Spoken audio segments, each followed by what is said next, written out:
کلام کیا ہے؟ حقیقت کلام کیا ہے؟ حقیقت کلام وہ ما فی ضمیر ہے. حقیقت کلام کیا ہے؟ وہ ما فی ضمیر ہے. اس ما فی ضمیر کو پہنچانے کے لیے جو وسائل ہیں خدا نے ایک وسیلہ قرار دیا ہے. کس کا؟ آواز کا، ہمارے کلام کا. تو یہ جو حروف ہے یہ وسیلہ ہے. حقیقت کلام کیا ہے؟ وہی ما فی ضمیر والا ہے. تو لہذا خدا کا کلام وہی کلام نفسی ہے. تو اس کو وہ کلام نفسی سے تعبیر کر رہے ہیں. تو ما فی ضمیر میں، اگر ما فی ضمیر میں ہے تو پھر وہ خدا کی ذات سے مربوط ہو جائے گا. تو لہذا خدا کا کلام جو ہے وہ قدیم ہو جائے گا. جی ایا شاعرہ کا نظریہ ہے. ٹھیک، کلام نفسی یعنی خدا کا کلام نفسی ہے. اور دیکھیں تھوڑا بین القوسین اس مطلب کو رکھیں. اور صحیح بات ہوتی ہے کہ انسان اپنے مطلب کو پہنچانے کے لیے خدا نے وسیلہ قرار دیا ہے کہ میرے اندر کیا ہے. میں مثال کے طور پہ اگر یعقوب کو بیان کرنا چاہتا ہوں تو میرے پاس کون سا وسیلہ ہے اپنی بات کو پہنچانے کا؟ ٹھیک ہے، میرا کلام ہے جو ہے نا وہ.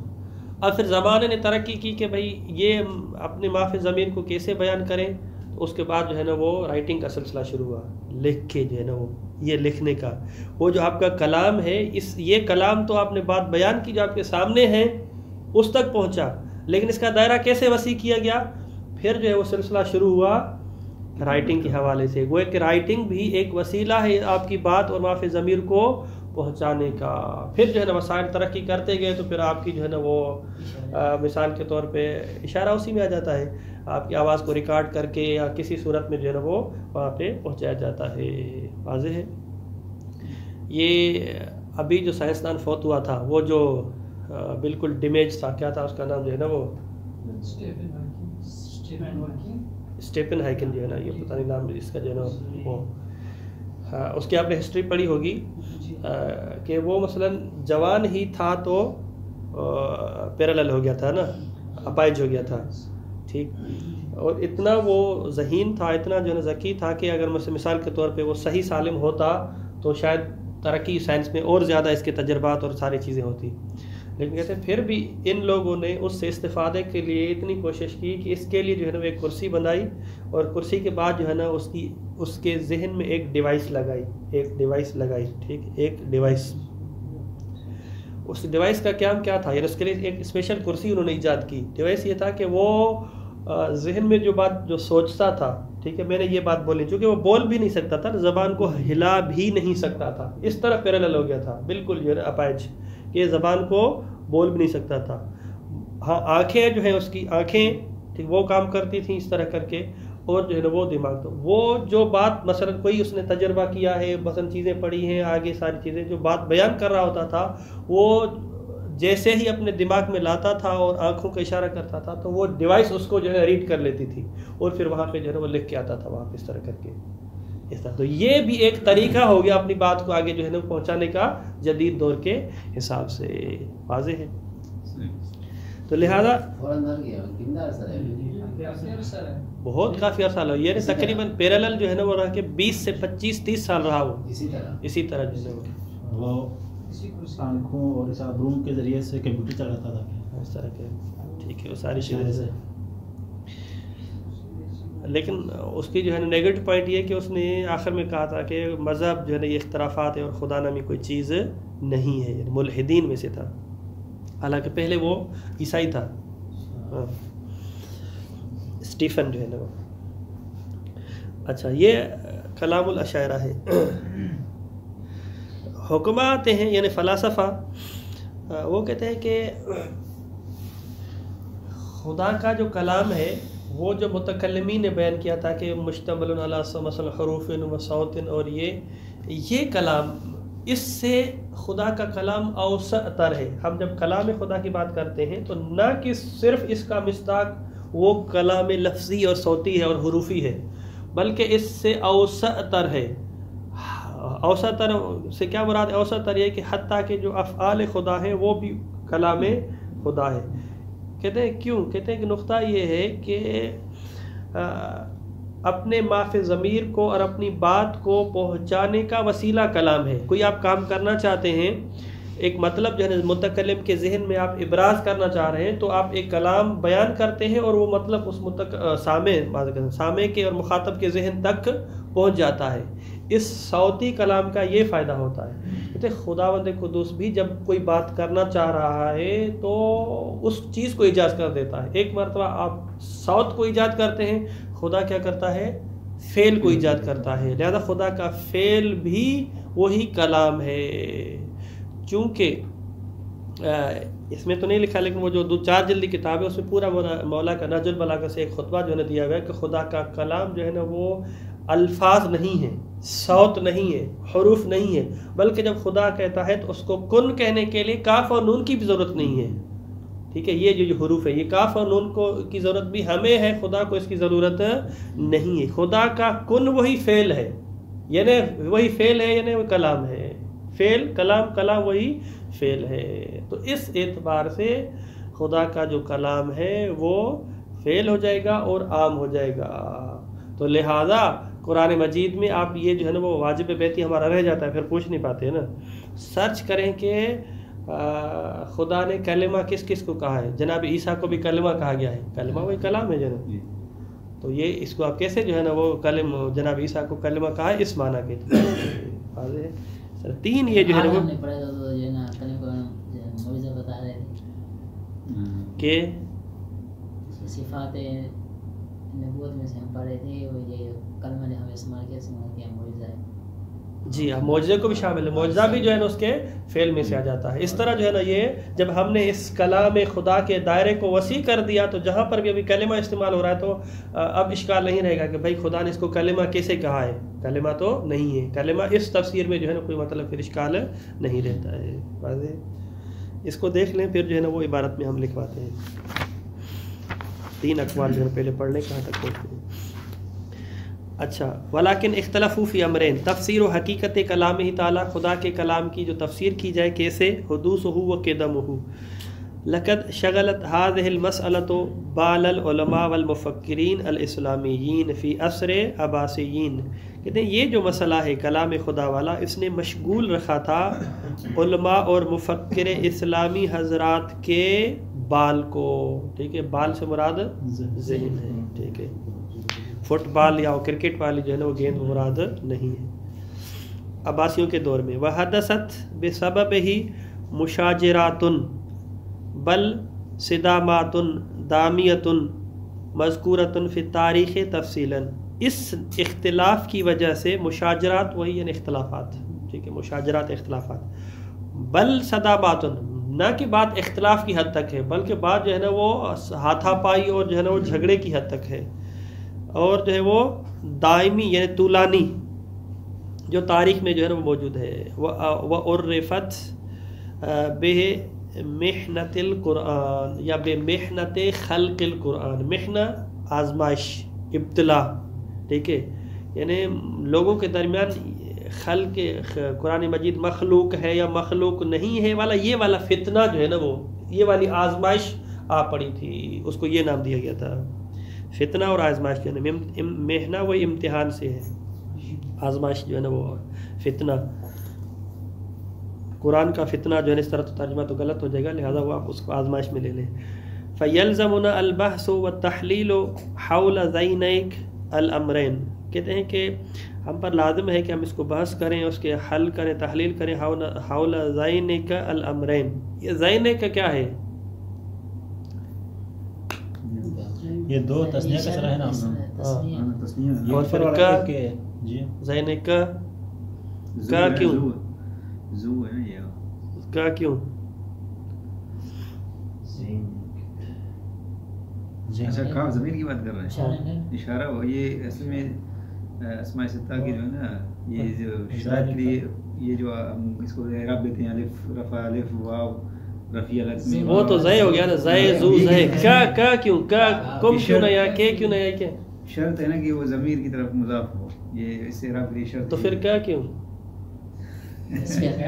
ہاں یہ ساری چیزیں پلٹ کے پھر بھی کیا کیوں ضمیر ہے نا کہا تو کم ہونا چاہیے. ہاں مبنی ہے نا زمائر تو کم ہونا چاہیے، کما ہونا چاہیے. ذہن کما اگر میں کہہ دیتا تو ہو سکتا ہے وہ اس طرح قرآن مجید میں اس طرح جو ہے نا یہ ذہن کا ذہن کما اس طرح جو ہے نا ذہن کما اس طرح آیا ہے. ٹھیک ہے، تل کما مثلا تل کما آیا ہے نہیں قرآن میں آیا ہے وہ کیوں اس طرح وہ اس وجہ سے کہ جب بھی ہم یہ اشارہ استعمال کرتے ہیں، حالانکہ زے سے مراد وہی پچھلے والے ہو گئے، پھر کس کو بیان کرنا چاہ رہے ہیں؟ مخاطب جو ہے نا، وہ مخاطب اگر آپ فرض کریں گے اب ایک بندہ ہے تو کا کی ضمیر لے کے آئیں گے، ٹھیک ہے، یہ بات جس کو ہم بیان کر رہے ہیں کہ بھائی وہ جو سامنے والے ہیں، تو اب یہ کم بھی ہو سکتا ہے، کما بھی ہو سکتا ہے، لیکن چونکہ مفروض یہ ہے کہ پڑھنے والا ایک ہی ہے، مسئلہ مطالعہ کرنے والا، اس وجہ سے ذہن کا استعمال ہوا ہے۔ یہ قرآن مجید میں بھی بہت زیادہ اور جگہ آیا ہے، لہذا اس شبہ کو آپ حل کر لیں۔ الاضواء القرآن والنقل المعتبر فنقول الاقوال في تفسير كلامه تعالى الاقوال التي ذكرها المتكلمون والفلاسفه في هذا المجال ثلاثه، تین اقوال ہیں۔ سب سے پہلے نظریۃ العدلیہ، وهو ان کلامہ تعالی عبارت، خدا کا جو کلام وہ عبارت ہے، ان اصوات و حروف غیر قائمۃ باللہ تعالی قیاما حلولیا او عروضیا، وہ جو کلام خدا کا وہ اس طرح قائم نہیں ہے کہ وہ قیام حلولی ہو یا قیام عروضی ہو، بل یخلقھا فی غیرہ، بلکہ اس کا قیام اس طرح ہے کہ اس کلام کو، حروف کو، اصوات کو خلق کیا خدا نے غیر میں، اپنے غیر میں، کاللوح المحفوظ، مثلا اپنی بات کو لوح محفوظ میں لکھ دیا، ٹھیک، خلق کیا، اب جبرائیل کے ذہن میں بات ڈال دی، اب نبی او غیر ذالک مما فکما یکون اللہ تعالی منعما بنعمت یوجدہ فی غیرہ، جس طرح خدا منعم ہے یا نہیں ہے، متکلم ہے ہم کہتے ہیں، اس طرح کیا کہتے ہیں؟ منعم ہے، نعمت دینے والا ہے، تو نعمت جو دیتا ہے وہ نعمت کس طرح قائم ہوتی ہے؟ دوسروں کو دیتا ہے، تو اس نعمت کا قیام خود کی ذات سے نہیں ہوتا ہے قائم، بلکہ قائم کس سے ہوتا ہے؟ کسی اور سے ہوتا ہے، جی۔ فہکذا یکون متکلما، متکلم ہے بایجاد الکلام فی غیرہ، ولیس من شرط الفاعل ان یحل علیہ فعل، متکلم کو متکلم کہنے کے لیے، منعم کو منعم کہنے کے لیے یہ ضروری نہیں ہے کہ وہ جو فعل ہے حتماً اس کی ذات سے قائم ہو، اس کی ذات سے ایجاد ہو، یعنی اس کی ذات اس کو اٹھائی ہو، اس طرح ضروری نہیں ہے، واضح ہے۔ یہاں پر آپ جو ہے نا، اگر آپ کے حاشیے میں جگہ ہے تو ٹھیک ہے، اس کو جو ہے نا لکھ لیں، جو ہے نا قیام کی چندین صورتیں ہیں، کیونکہ آپ کے لیے مفید بھی ہوگا یہ، اور آگے آپ کو قائم بھی آئے گا، جو ہے نا میں خود اس کو نوٹ کر کے رکھتا ہوں، پھر جو ہے نا فائدہ ہوتا ہے۔ اچھا، قیام کی پہلی قسم ہے قیام حلولی، حل یا حلو یا حلولی سے، قیام حلولی، المبادی التی تحل محلہا، مبادی تو سمجھ رہے ہیں کہ مثلا جیسے ہم مثال دیتے ہیں کہ عالم ہے، عالم کے اندر علم یہ مبدا ہوتا ہے، مبدا، ٹھیک ہے، عالم وہ شخص فاعل ہے، اس نے ایک فعل کو انجام دیا ہے، وہ جو فعل ہوتا ہے مثلا علم، یہ اس کو مبدا کہلاتا ہے۔ مبدا کیا ہو؟ اس فاعل کے ساتھ حل مل گیا ہو، جیسے مثال کے طور پہ مثلا عالم، اب یہ علم ہے، علم کو ہم ہاتھ سے پکڑے ہوئے تو نہیں ہے نا، علم ہمارے وجود میں کیا ہو گیا ہے؟ ہو گیا ہے۔ اور اس کی آسان مثال دے دیں، مثلا مرض مبدا ہے نا، یہ مرض الگ سے تو ہم نے اپنے ہاتھوں میں پکڑا وہ نہیں ہے نا، بلکہ ہمارے اس وجود کے ساتھ تحل و محلہ ہو گیا ہے، تو یہ قیام حلولی ہے۔ حلول کا مطلب ہے کہ اس کے جائے گزین ہو چکا ہو، اس کے جسم کے اندر، اس کے جینس کے اندر، اس کے جو ہے سیلز کے اندر، جو بھی آپ تعبیر کریں اس کے اندر آ گیا ہو، ٹھیک ہے، ہاں جی، رچ بس گیا ہو، یہ صحیح ہے۔ مثلا جیسے جو ہے نا وہ میت ہے، ایک شخص فوت ہو گیا تو یہ میت مبدا جو ہے نا وہ موت والا مبدا اس کے ذریعے قائم ہے، میت ہونا یا مثلا طویل ہونا۔ اب طویل ہونا کوئی الگ سی چیز نہیں ہے، لیکن یہ طولانی والی جو صفت مبدا ہے اس میں رچ بس گیا ہے، الگ سے کوئی اور چیز نہیں ہے، تو اس کو کہیں گے کہ مبدا قائم ہوا ہے۔ طولانی ہونا یہ مبدا ہم سے قائم ہوا ہے، میت ہونا مر گئے تو ہمیں کیا پتہ چلے گا قائم ہو گئے نہیں ہو گئے ہیں۔ اسی طرح جو بھی ہے سارے جو ہے نا وہ قیام حلول، یعنی ایک ایسی صفت، مثال نہیں ملی آپ کو؟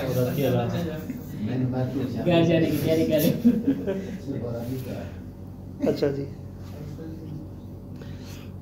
یہ کہیں گے قیام حلولی۔ دوسرا ہے قیام وقوعی، واقع سے، وقوعی، قیام وقوعی۔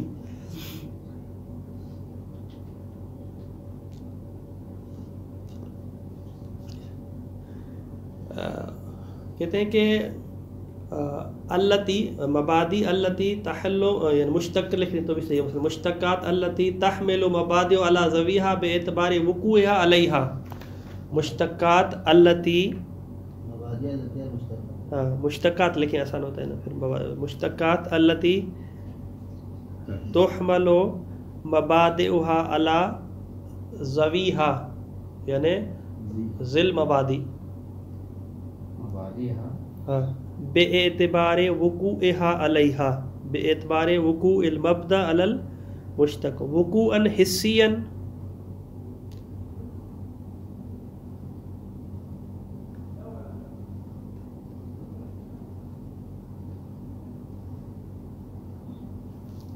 وقوعا حسیا، مثال کے ذریعے مثلا آپ مبادی وقوعی قیام وقوعی کیسے ہوتا ہے، واقع کیسے ہوتا ہے.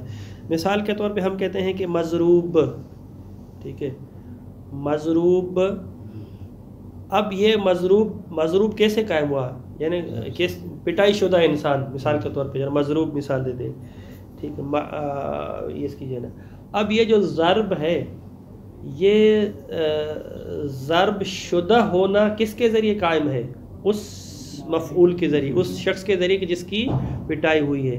تو یہ مضروب اور پٹائی ہونا اب قائم ہے، یہ صفت کس کے ذریعے، اس شخص کے ذریعے. تو اس پر چونکہ واقع ہوئی ہے، اس پر کیا ہوئی ہے، واقع ہوئی ہے، اس نے اس کے اثر کو قبول کیا ہے، لہذا حسن جو ہے نا ہم اس کو محسوس کر رہے ہیں، یا مثلا عادتاً کبھی ہوتا ہے محسوس نہیں ہو رہی ہے، تو لہذا اس کو ہم کہیں گے قیام وقوعی، ایک چیز پر واقع ہوئی ہے، اس کو کہیں گے قیام وقوعی، مضروب ہونا واقع ہوا ہے اس شخص پر. ٹھیک ہے. دوسرا ہے قیام صدوری، یعنی ایک مبدا ایک صفت قائم ہے لیکن اس کا قیام صدوری ہے. قیام صدوری کی ہے کہ مبدا جو ہے صادر ہوا ہے فاعل سے، ما کان مبدا صادر عن الفاعل وحالا فی غیرہ، صادر اس سے ہوا ہے لیکن حل اور رچ بس گیا ہے کسی اور میں. اسی کی مثال مثلا جیسے ہم کہتے ہیں قاتل، ضارب، غیرہ، فی غیرہ یعنی فاعل کے غیر میں. ما کان مبدا صادرا عن الفاعل وحالا فی غیرہ، حالا فی غیرہ، حال یعنی شرط کے ساتھ جو ہے حالا فی غیرہ. مثلا جیسے قاتل، ضارب.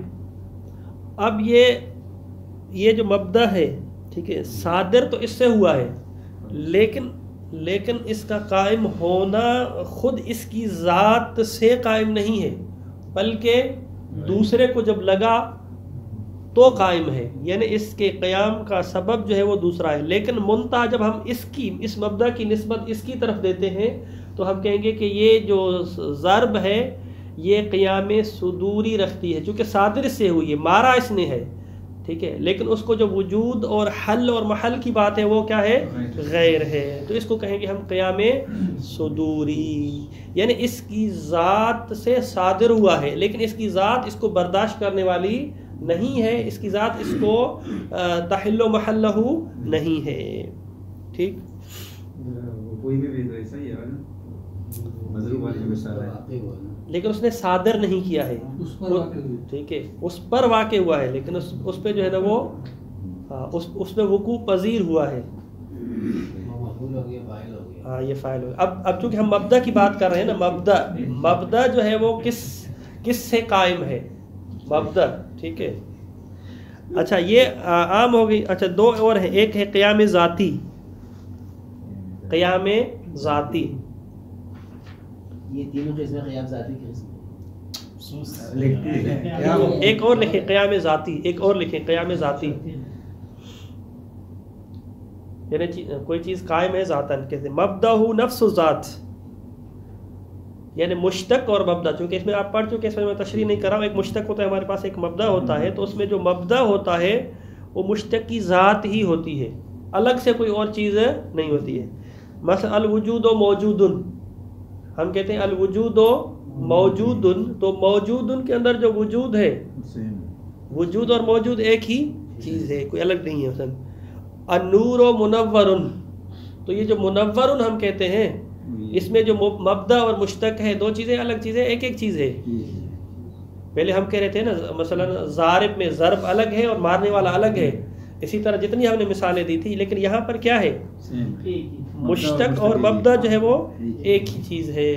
تو لہٰذا اس کو ہم کہیں گے قیام ذاتی، یعنی وہ جو مبدا ہے خود اسی کی ذات سے قائم ہے، یعنی ذات ہی وہی ہے، مبدائی وہی ہے. ایک دو اور قسمیں ضروری نہیں ہے بس اس کو. اب یہاں پہ آتے ہیں نتیجہ لیتے ہیں. نتیجہ جو ہے نا وہ نتیجہ یہ ہے کہ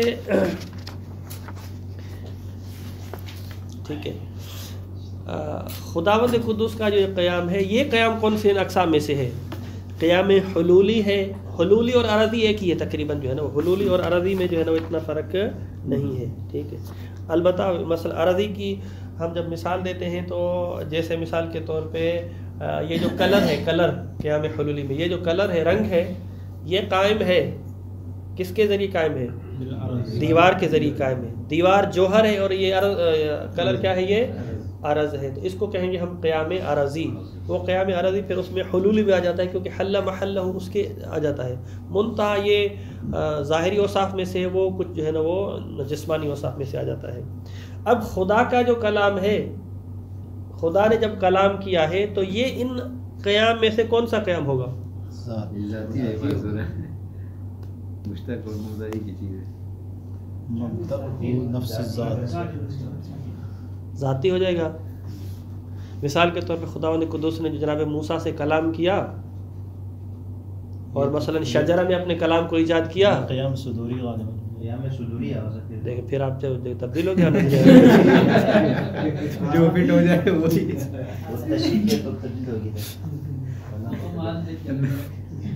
دلیل جہاں لے جائے. جی صادر فاعل سے ہو.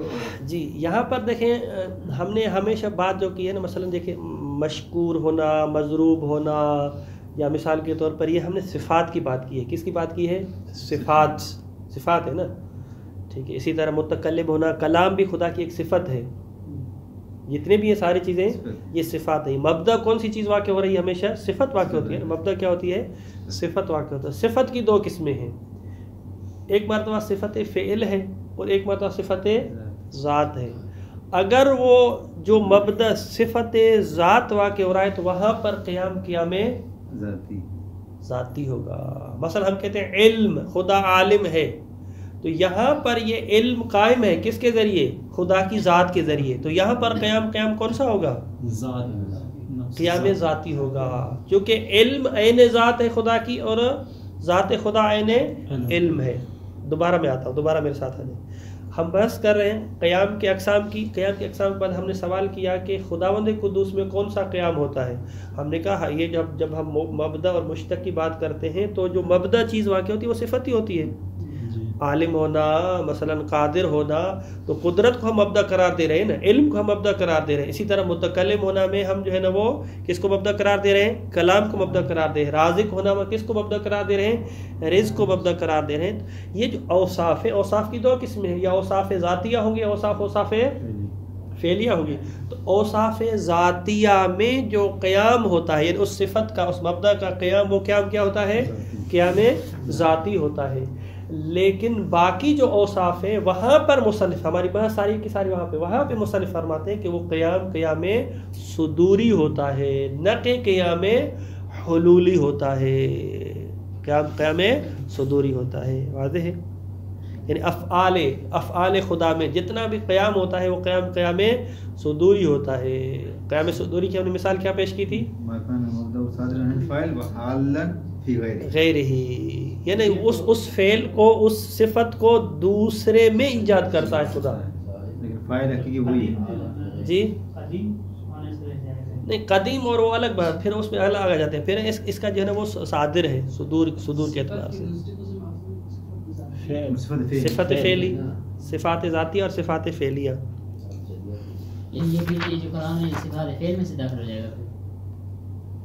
جی اس اعتبار سے کیا ہو جائے گا؟ صفات فعل میں سے ہو جائے گا. صفات فعل میں سے ہو جائے گا. خدا متکلم ہے یعنی اپنے کلام کو ایجاد کرتا ہے. ہاں آگے چل کے ہم کہیں گے کہ اگر کوئی اس کلام کی بازگشت لے کے جاتا ہے کلام نفسی کی طرف اور پھر اس کو علم کی طرف لے جاتا ہے تو پھر الگ مسئلہ ہے, پھر وہ ذاتی میں چلا جائے گا. لیکن اگر کلام سے مراد یہ ہے کہ خدا اس بات کو, اس کلام کو ایجاد کرتا ہے غیر میں, تو یہ تو حتماً پھر کیا ہے, افعال میں سے ہے. تو پھر یہاں پر قیام صدری ہو جائے گا اور پھر قدیم نہیں رہے گا بلکہ حادث ہوگا. اب آ جائے جناب وَهَذَا الْمَعْنَى مِنَ الْكَلَامِ يُسَمَّى بِالْكَلَامِ اللَّفْظِ. یہ جو ہم نے کلام کا معنی کیا ہے کہ اصوات اور حروف پر مشتمل ہے, لیکن اس کا قائم ہونا نہ قیام حلولی ہے نہ قیام عروضی ہے بلکہ خلق کرتا ہے غیر میں. ٹھیک ہے, یہ قیام غیر میں خلق کرنا وہی صدوری ہے. تو یہ کلام لفظی ہے, وہ من صفات فعل ہی تعالیٰ, اور صفات فعل میں سے ہے. حادث بحدوث الفعل, جب خدا فعل کو ایجاد کرتا ہے تو اس سے حادث ہوتا ہے, لہذا قدیم نہیں ہے. یہ نظریہ ہوگا پہلا. دوسرا نظریہ نظریۃ الاشاعرہ یظہر من المؤلف المواقف ان الاشاعرہ معترفون بالکلام اللفظی. اشاعرہ جو ہے وہ قائل ہیں کلام لفظی کے, اور کہتے ہیں کہ کلام لفظی نامی بھی کوئی چیز ہے, کلام لفظی ہوا کرتا ہے, صحیح ہے. وَبِأَنَّهُ حادث, اور کلام لفظی کیا ہے, حادث ہے. وَلَكِنَّهُمْ يَدَّعُونَ مَعْنًا آخَرَ وَرَاءَهُ, کلام لفظی سے ہٹ کر, یعنی خدا کا کلام یہ لفظی بھی ہے لیکن اس سے ہٹ کر بھی ایک اور کلام ہے, یسمونہ بالکلام النفسی, جس کو جو ہے کلام نفسی سے تعبیر کر رہے ہیں. وقال الفاضل الکوشجی فی تفسیر کلام نفسی, یہ شرح اصول خمسہ ان کی کتاب ہے, ان کے جو ہے نا وہ مصنف ہیں, اس میں بیان کریں کہ ان من یورد صیغۃ امر او نہی او نداء, جو شخص لے کے آتا ہے, وارد کرتا ہے صیغہ امر کو, نہی کو, ندا کو, اخبار کو یا استخبار کو, یعنی طلب کی معنی میں, او غیر ذالک, یہ کیوں کرتا ہے, یجد فی نفسہ معانی, حقیقت میں اپنے نفس اور اپنے ضمیر کے اندر ایک معانی, ایک مطلب, ایک بات کو پاتا ہے, محسوس کرتا ہے کہ میرے اندر ایک چیز ہے, یعبر عنہا بالالفاظ, وہ جو چیز ہے اس کو, اس کی تعبیر کرتا ہے, اس کو بیان کرتا ہے الفاظ کے ذریعے. التی نسمیہا بالکلام الحسی, حقیقت میں کلام وہی ہے جو اس کے اندر ہے, لیکن ہمیں کیسے پتہ چلے کہ اس کے ذہن میں کیا ہے, وہ الفاظ اور کلام حسی اس کو بیان کرتے ہیں.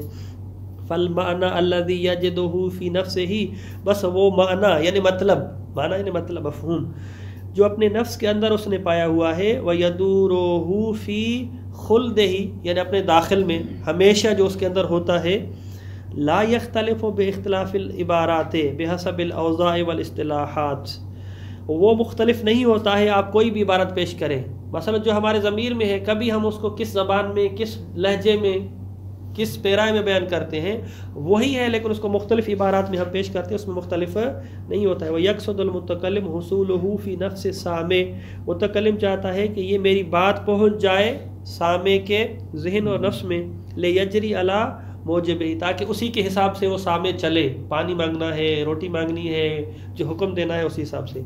هو الذی نسمیہ الکلام نفسی, کلام نفسی ہم اسی کو کہتے ہیں جو اس کے ما فی الضمیر میں ہوا کرتا ہے. جی یہ وسیع ہے, اس میں وہ گونگے وغیرہ بھی شامل ہو جاتے ہیں, کیا بات بھی کر سکتے ہیں, ہاں ٹھیک ہے, وہ بھی اس میں آ جاتا ہے, دل میں تو بات ہے, ہاں وہ اس کو شامل ہے, لیکن اتنا وسیع نہیں ہے کہ فعل کو شامل ہو جائے.